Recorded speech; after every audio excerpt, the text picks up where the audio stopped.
For days, Unyala tried to find the person who used the lotus. The process was slow because she had to bypass the soldiers Jabari had used to tail her movements. She found nothing until she saw Ismat. It was the only logical reason. After all, Inyala's spies in Jabari and Kamari's court never saw the men or their servants close to the temple. Inyala made a decision right there when she had to bow to Ismat, the queen of Kush. Inyala refused to let go of the throne. The throne had been hers, carved from years of war and sacrifice. The kingdom had been hers, shaped by her will alone. Now, she was expected to surrender everything to a past that no longer remembered her. She would not. Agnes burned into Ismat, the girl who had stolen her future and shaped it into something unrecognizable. A servant turned noble, a forgotten name turned into power. Nyala saw the way Ismat held herself now, head high, shoulders squared, bearing the weight of stolen time as though she had always been meant to stand at the top. This was not her life. She did not deserve it. The fires in Kamari's mind burned hotter than the ones he had planned to unleash upon the temple of Ammon. He knew the temple held the truth. The temple held the lotus. And if the lotus had rewritten history once, he could do so again. He would not allow it. The world had already taken him once. It would not take him again. The temple had to burn. It was the only way to ensure that no one else would ever wield its power. Let the past collapse.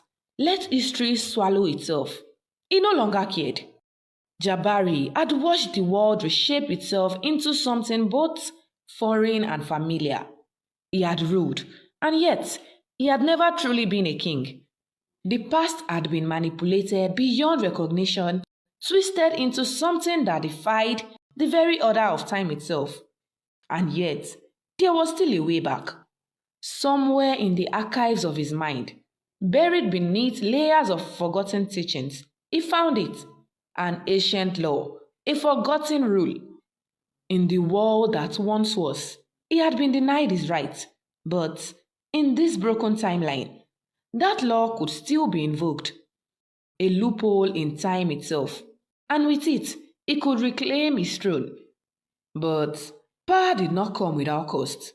If he restored his claim, if he faced time to acknowledge what was rightfully his, the current timeline would collapse. Reality would fold in on itself, unraveling the lives that had flourished under its new rules. Ismat's stolen life, Kamari's revenge, Nyala's desperate hold on power.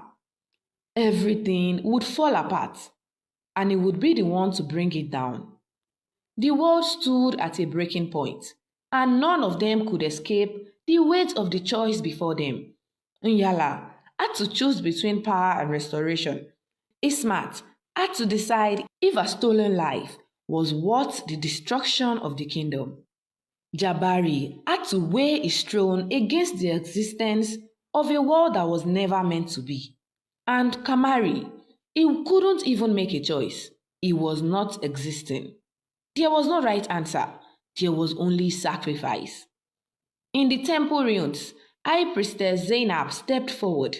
She had been waiting, watching, knowing. She called them to meet in the desert where Kamari could not cross. They were all fools. They thought they had unraveled the truth, that they had discovered the art of the lotus power. But they had only scratched the surface of a much deeper wound. She had seen this before because she had eaten the lotus too. Not just once, not just now, 50 years ago. Someone else had used it. A ruler whose name had been forgotten. A leader who had shaped the world into the one they had all lived in before Ismat took a chance to rewrite history. The past was not sacred. It had been manipulated before.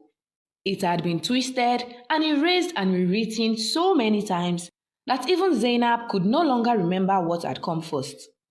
The lotus did not rewrite a single moment. It rewrote everything.